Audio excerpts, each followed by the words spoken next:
পুরান ঢাকার মধ্যে Laxmibazar is the one of the best place কেন বললাম? কারণ হচ্ছে লক্ষ্মীবাজারে আপনি আসলে একটা রাস্তার মধ্যে আপনার যাবতীয় সব প্রয়োজনীয় জিনিসপত্র পাবেন, প্লাস হচ্ছে খাওয়া দাওয়া সব কিছু আর কি আপনার জন্য অনেক বেশি অ্যাভেলেবেল। আর ওয়ারি দেন লক্ষ্মীবাজার এগুলো হচ্ছে পুরান ঢাকার মানুষের জন্য অনেক পছন্দের একটা জায়গা। লক্ষ্মীবাজারকে হচ্ছে ছোট একটা নিউ মার্কেটের সাথে তুলনা করা যায়। আমার তো ভীষণ পছন্দের একটা জায়গা, যেহেতু আমি এখানে কয়েক বছর স্টাডি করেছিলাম, তো রেগুলার আসা হতো, অনেক আড্ডা দিতাম, খাওয়া দাওয়া করতাম। আর তখন হচ্ছে এত স্ট্রিট ফুডের দোকান ছিল না, এখন কয়েক বছর যাবত হচ্ছে এই দোকানগুলো দেওয়া হয়েছে।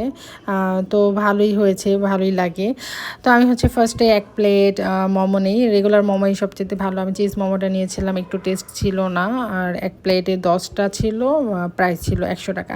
দেন হচ্ছে আমি এই মামাটার কাছ থেকে এক প্লেট ফুচকা নেই। প্রায় 10 ইয়ার্স পর হচ্ছে এই মামার কাছে ফুচকা খাচ্ছি। যখন কোচিং করতাম তখন এই মামাটার কাছে আমরা সব সময় আমার ফ্রেন্ডরা ফুচকা খেতাম। তো ভালোই লাগলো এতদিন পরে মামাকে দেখে।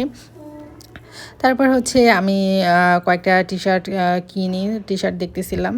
আর এই টি শার্টগুলোও রাত্রেবেলা ঘুমানোর জন্য অনেক বেশি কমফোর্টেবল, আর প্রাইসও অনেক কম। এগুলো হচ্ছে 150 থেকে 200 টাকার মধ্যে পাওয়া যায়।